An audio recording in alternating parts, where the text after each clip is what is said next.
Alright, so I'm going to run through how I put frets on the instruments I make. So that's a fan, never mind that. Just a little bit of noise, it's a little warm outside.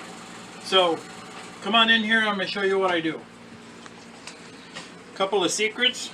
I took this off of a guitar that I paid $2 at a thrift store for tag sale.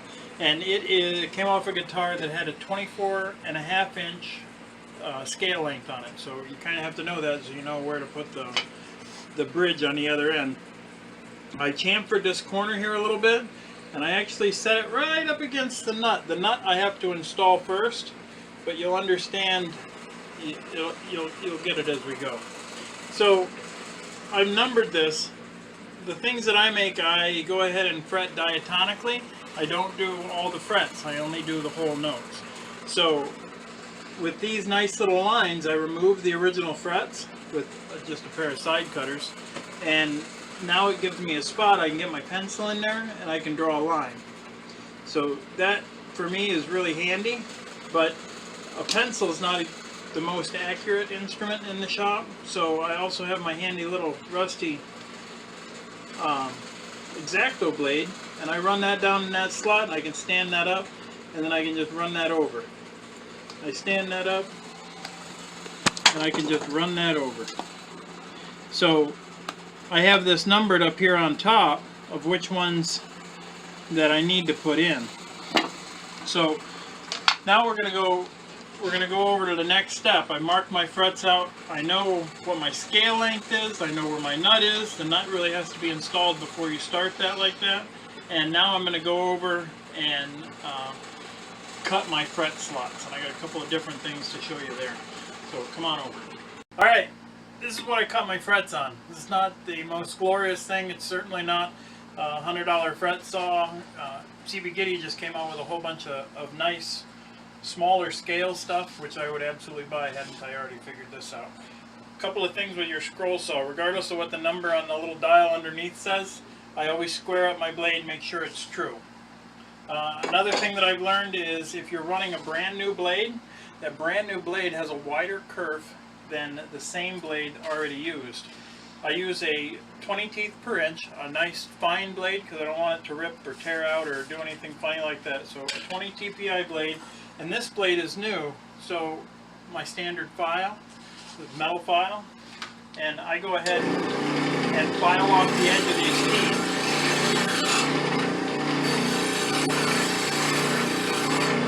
Just a little bit.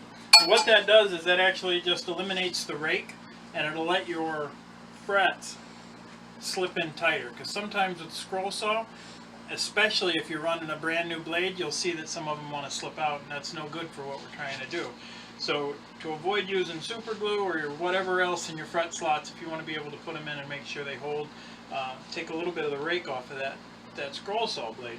So another thing you might have already noticed is this blade's in backwards, because I can't look over and cut and do an accurate job. So what I've done is I turned my blade in there backwards, so I can see the marks on this side, and I can see the blade, and I can line it up all nice and good. So let's do that.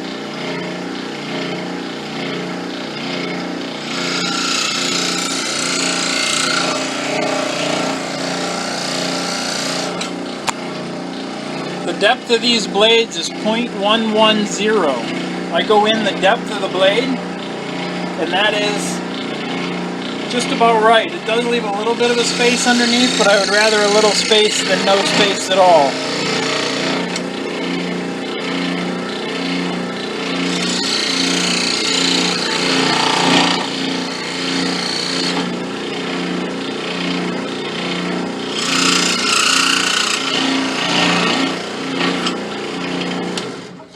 So the thing I like about doing it this way is I'm pretty far along in my instrument.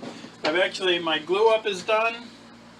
My spot for my tuner's there. I've actually contoured the back. So this is pretty far along in the process. Canjo, if you didn't notice.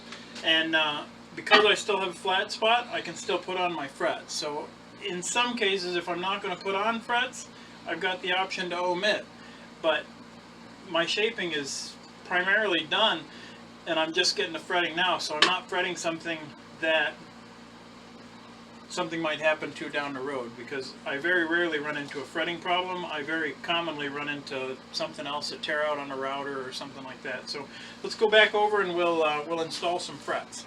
Alright, so now we're back over here. I actually work on my table saw for two reasons. One, I don't have a whole lot of counter space that's available, and two, it has this handy slot that's about 3/4 of an inch wide. It's actually just a shade light of 3/4 of an inch. So because that's what this started out for width, that fits nice in there, and it holds it well for me. And then I put something underneath the rest of the neck. So you can see I've already applied finish to this. This is all but ready to go. I need to put the can on, I need to finish putting the frets on, and this is good. So I have a piece of hardwood, a piece of ebony. I have what I like to call some crossover tools. My crossover hammer here, this is actually an auto body hammer, but it's got a nice flat face on it, and it'll mar, so you got to use something between it and the fret. And my medium fret wire. So set that right in that slot, push it down, a little bit of finger pressure. I grab my hammer, I grab my piece of hardwood, I just give it a tap, and then I can really get after it.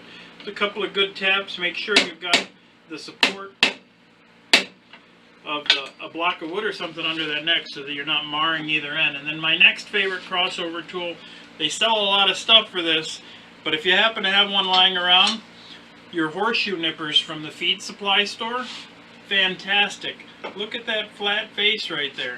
So you can get right up close to the fretboard and you just snip, and it's like nothing, it's like magic.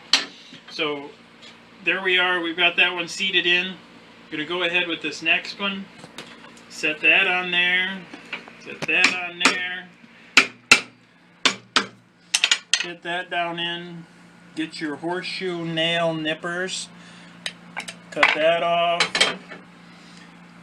If you're wondering, the horseshoe nail nippers, if you don't already own them, are going to set you back more than what they charge for the right tool to do that job.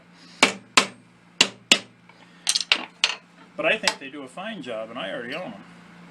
And no, I don't have a horse. No, I don't know how to horseshoe. Any more questions? Alright, so I'm going to get down through here.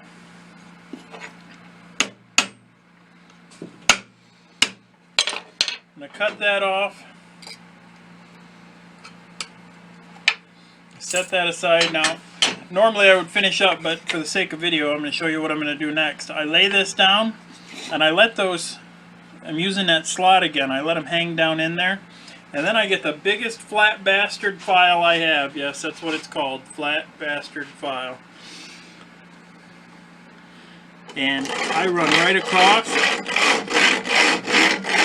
Nice and easy. You want to hit as many frets as you can, going right across that, and you just be gentle with it and it'll shape right up.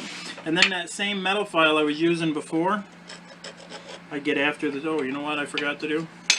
Well, I've got the flat bastard file. Come along here at 45, and it'll chamfer those back real nice.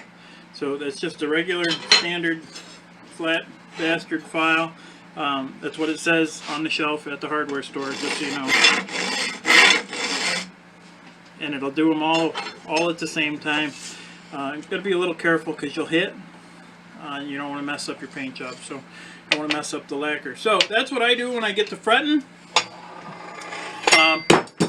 Pretty straightforward. Use a couple of crossover tools from other things that I like to do.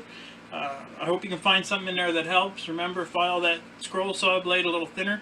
That'll help out. That'll help them fit quite a bit thicker. This one was actually cut with a new blade, and my frets actually want to pop out, so I'm going to have to glue them in. Not so much on the next one. Take it easy. Thanks.